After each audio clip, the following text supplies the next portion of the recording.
የቀይ ባህር ጉዳይ ለኢትዮጵያ የህልውና ጉዳይ ነው።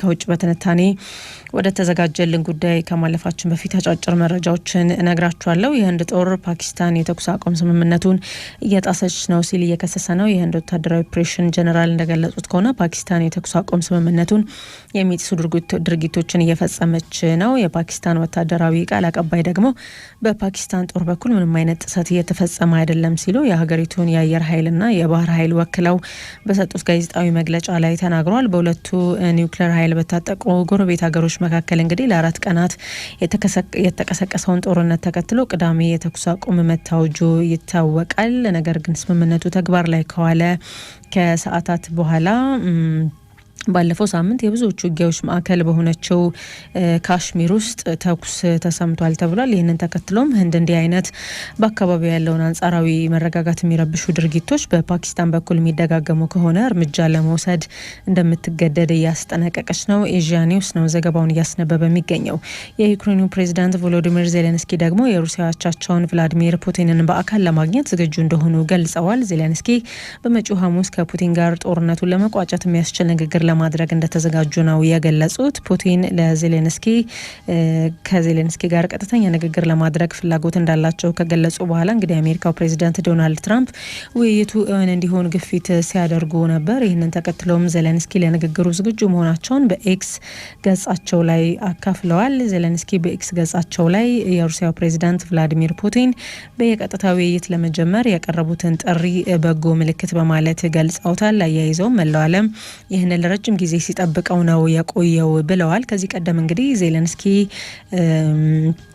ከፑቲን ጋር ፊት ለፊት ተገናኝቶ ለመነጋገር መጀመሪያ የተኩስ አቁም ስምምነት ሊደረግ ይገባል የሚል ቅድመ ሁኔታ ሲያስቀምጡ እንደነበር እናስታውሳለን። አሁንም ቢሆን ግን ማንኛውንም ግጭት ለማስቆም የመጀመሪያው እርምጃ መሆን ያለበት የተኩስ አቁም ስምምነት እንደሆነ ነው እየገለጹ ያሉት። ድርድር ከመጀመሩ በፊትም የተኩስ አቁም እንደሚኖር ተስፋ እንደሚያደርጉም በጥብቅ ነው ያሳሰቡት። ዘገባው የቢቢሲ ነው።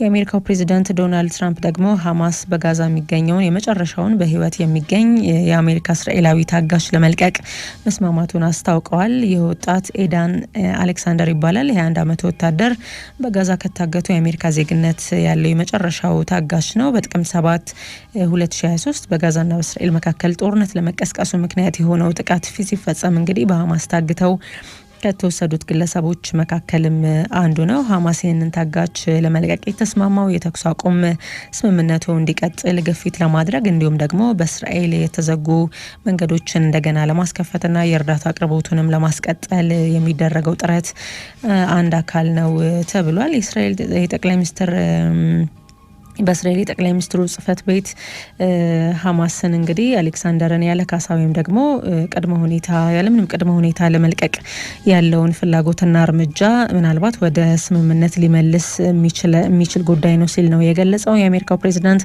ዶናልድ ትራምፕ ደግሞ በማህበራዊ ሚዲያ ገጻቸው ላይ ባሰፈሩት ጽሁፍ ሐማስ አሌክሳንደርን ለመልቀቅ መስማማቱን አረጋግጠው ጥሩ እርምጃ ሲሉ አሞካሽተውታል። እስራኤል በመጋቢት ወር የተኩስ አቁም ስምምነቱን ካፈረሰች በኋላ እንግዲህ ለመጀመሪያ ጊዜ ታጋች እንደሚለቀቅ ይፋ የሆነው ትራምፕ በዚህ ሳምንት መካከለኛው ምስራቅን ከመጎብኘታቸው ጥቂት ቀናት ቀደም ብሎ ነው። የእስራኤል የቅርብ አጋር የሆነችው አሜሪካ ትራምፕ እንግዲህ በዚህ ሳምንት በቀጠናው የሚያደርጉት ጉብኝት ሳውዲ አረቢያ፣ ኳታርና የተባበሩት አረብ ኤሚሬቶችን ያጠቃልላል ተብሏል። ዩሮኒውስ ነው መረጃውን እያስነበበ ያለው። በትንታኔ ወደምንመለከተው ጉዳይ ስናልፍ አሜሪካና ቻይና የጀመሩት የንግድና የኢኮኖሚ ድርድር ከፍተኛ መሻሻል እንደታየበት ከሁለቱም ሀገራት በኩል የወጡ መረጃዎች እያሳዩ ነው። በተጠናቀቀው ሳምንት የመጨረሻ ቀናት ስለጀመሩት ድርድርና እስካሁን በታዩት አዎንታዊ ለውጦች ዙሪያም ዛሬ ጋራ መግለጫ ይሰጣሉ ተብሎ ይጠበቃል።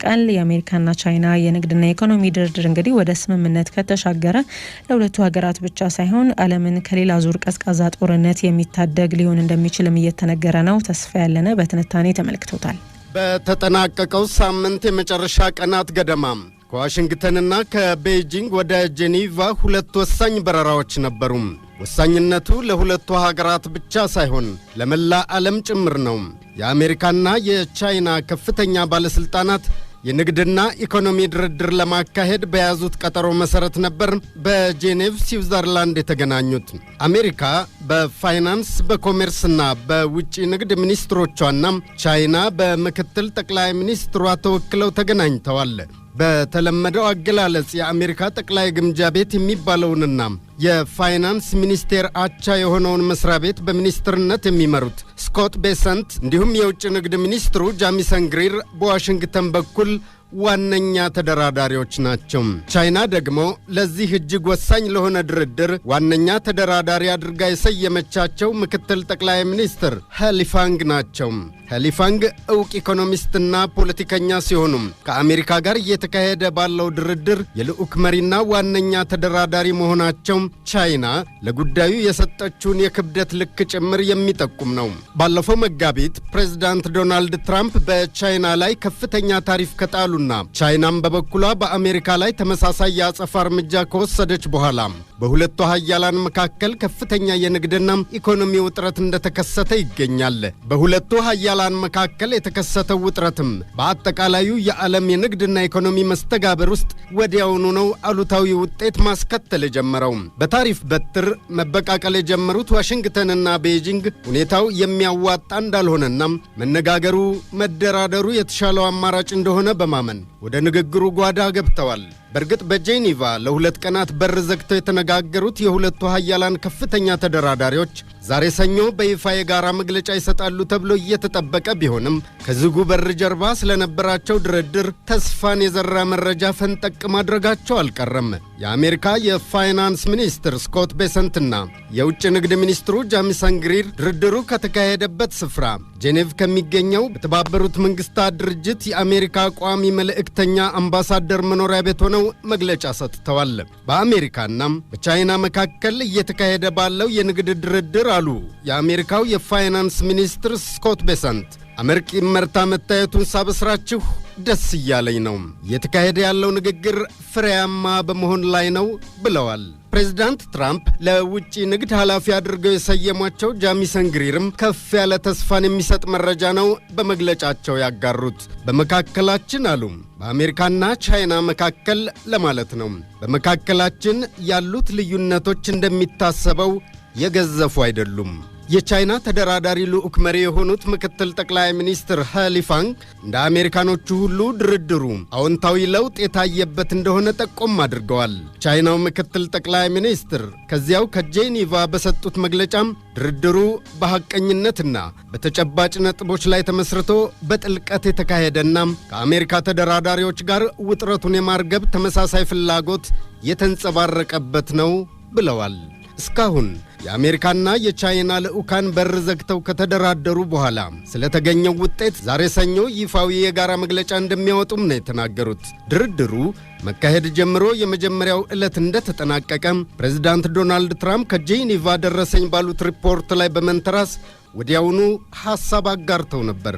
ትሩዝ በተሰኘውና ንብረታቸው በሆነው የማኅበራዊ ትስስር ገጽ በራሳቸው ሰሌዳ ላይ ባሰፈሩት ጽሑፍ ድርድሩ ፍጹም እንደ አዲስ በወዳጅነትና ገንቢ በሆነ ሁኔታ እየተካሄደ ነው ሲሉ ነበር ያሰፈሩት። ከጄኔቫ ተደራዳሪዎችና ከፕሬዝዳንት ትራምፕ በኩል የተሰጡ አስተያየቶች እስካሁን ይህን ቢመስሉም የቻይና መንግሥት እስካሁን በይፋ የሰጠው መግለጫ ግን የለም። ምናልባትም ዛሬ ዘግየት ብሎ በሚወጣው የሁለቱ ተደራዳሪ አካላት የጋራ መግለጫ ይሰማ ይሆናል። እንዲያም ሆኖ ምክትል ጠቅላይ ሚኒስትሩ ፈንጠቅ ካደረጉት በተጨማሪ የቻይና መንግሥትን አቋም ጠቆም የሚያደርግ አንድ ሌላ ፍንጭ አልጠፋም። የሀገሪቱ መንግሥታዊ የዜና ምንጭ የሆነው ሽንዋ ጉዳዩን በተመለከተ ባሰፈረው ዘገባ ከአሜሪካ ጋር የተካሄደው ድርድር ሊፈቱ የሚገባቸውን ጉዳዮች የዳሰሰና እልባት ለማስገኘት ወሳኝ ውጤት የተመዘገበበት ነው ብሎታል።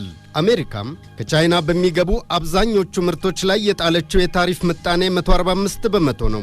የተወሰኑ የቻይና ምርቶች እንደውም አሜሪካ ወደብ እንደደረሱ ከዚህም የባሰም እስከ 245 በመቶ ታሪፍ እየተጣለባቸው እንደሆነ አልጀዚራ ዘግቧል። ቻይናም በአጸፋው ከአሜሪካ በሚገቡ ምርቶች ላይ በጥቅል የ125 በመቶ የታሪፍ ምጣኔ እንደጣለች ይታወሳል። ድርድሩ ከመጀመሩ ጥቂት ቀደም ብሎ ፕሬዝዳንት ትራምፕ በቻይና ላይ የጣሉትን ከፍተኛ የታሪፍ ሸምቀቆ ላላ ሊያደርጉ እንደሚችሉ ፍንጭ ወርወር አድርገው ነበር።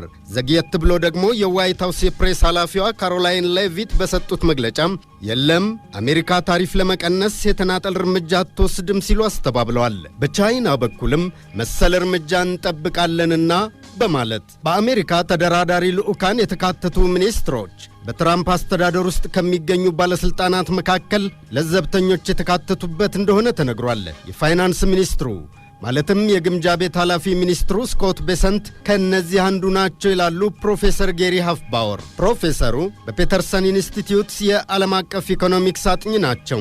ለአልጀዚራ በሰጡት ቃል ለዘብተኛ ሞዴሬት ካሏቸው የአሜሪካ ባለስልጣናት ሆነው በድርድሩ በመሳተፍ ላይ ካሉት መካከል የውጭ ንግድን የተመለከተውን መስሪያ ቤት የሚመሩትን ጃሚሰን ግሪርን ሳይጠቅሱ አልፈዋል። ሌላኛውን የአሜሪካ ተደራዳሪ የኮሜርስ ሚኒስትሩን ሆዋርድ ሉትኒክን ደግሞ ጠቅሰዋል። የትንታኔው መጨረሻ የሲንጋፖሩ ተነባቢ ጋዜጣ ቢዝነስ ታይምስ የቻይናውን የንግድ ምክትል ሚኒስትር ቃል ጠቅሶ ነበር። እርሳቸውም ከቻይና ተደራዳሪዎች አንዱ ናቸው። እንዲህ አሉ። እኛ ቻይናውያን አንድ አባባል አለን። ገበታው ላይ የሚቀርበው ማዕድ ጣፋጭ የሚሆን እስከሆነ ድረስ ለመብሰል የሚወስደው ጊዜ አያሳስብም።